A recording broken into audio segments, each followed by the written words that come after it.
धई दावत बा। नया ड्राइवर हो, गाड़ी स्टार्ट ना कर, खाली हर नवा हो लपटल है। दो तरफा डबल मीनिंग का कुल गीत बहुत है। एमे सवाल जवाब हो, तुम कुछ मेलोडियन गीत सुनावा। वाह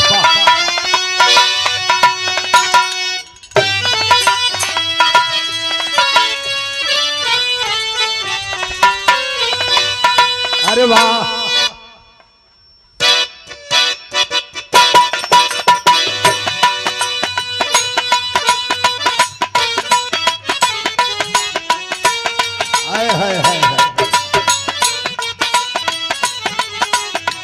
बहुत सुंदर बहुत सुंदर। ऊपर वाला उठल है गुरु, एकदम सही है।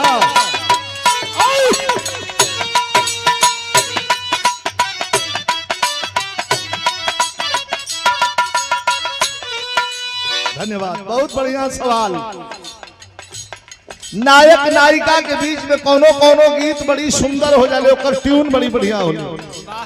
कोनो नायक नायिका के बीच कई सवाल जवाब हो, याद दिलावत हो।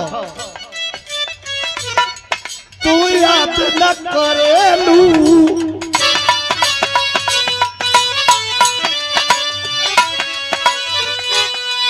तू याद न करेलू, हम भुलात नहीं थी।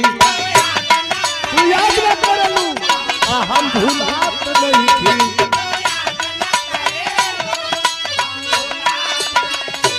गंभीर सवाल है कि तू याद न करेलू। जिसे रुचि कहलू, याद गुरु जी से दूसरी मुलाकात हो, एक मुलाकात भई रहल, और ओकरे बाद जब जब याद कैले ही हम याद कैले। तू याद न करेलू, हम भुलात नहीं थी।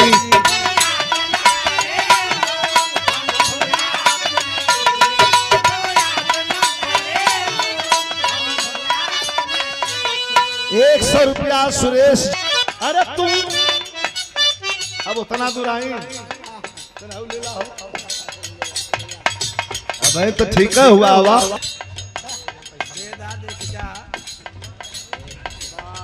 सल्लन पहलवान,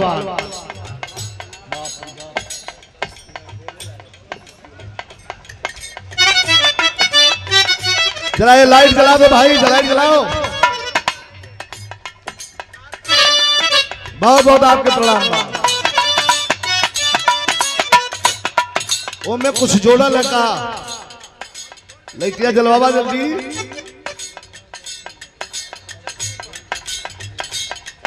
तू याद न करेलू, हम भुलात नहीं थी।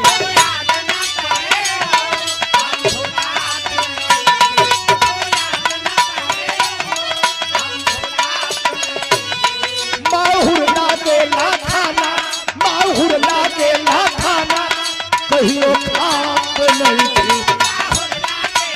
ए अमी लइटिया चलो लइटिया।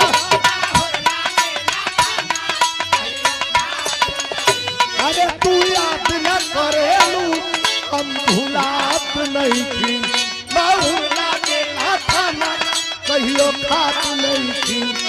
कके गईलू हमरा के बेसहारा। अरे कके गईलू हमरा के बेसहारा। अभी तो के याद करके जान, अब तो के याद करके जान। अरे रोवा न दिलवा बेचारा हो।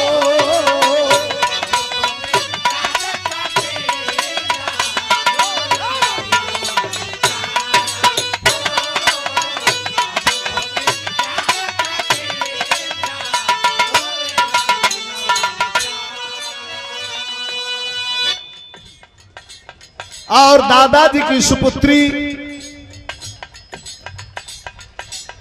इंजीनियर अंजलि यादव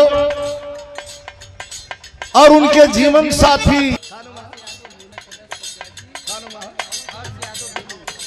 हर्ष यादव भोलू।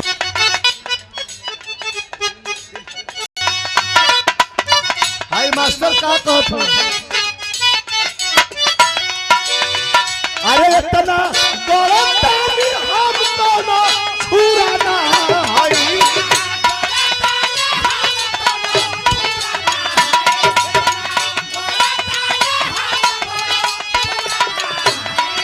हमारे वीरेंद्र भैया मिस्त्री जी जोभवा की ओर से बहुत बहुत प्रणाम। 12 राखी नवादा यो बनारस का माटी है।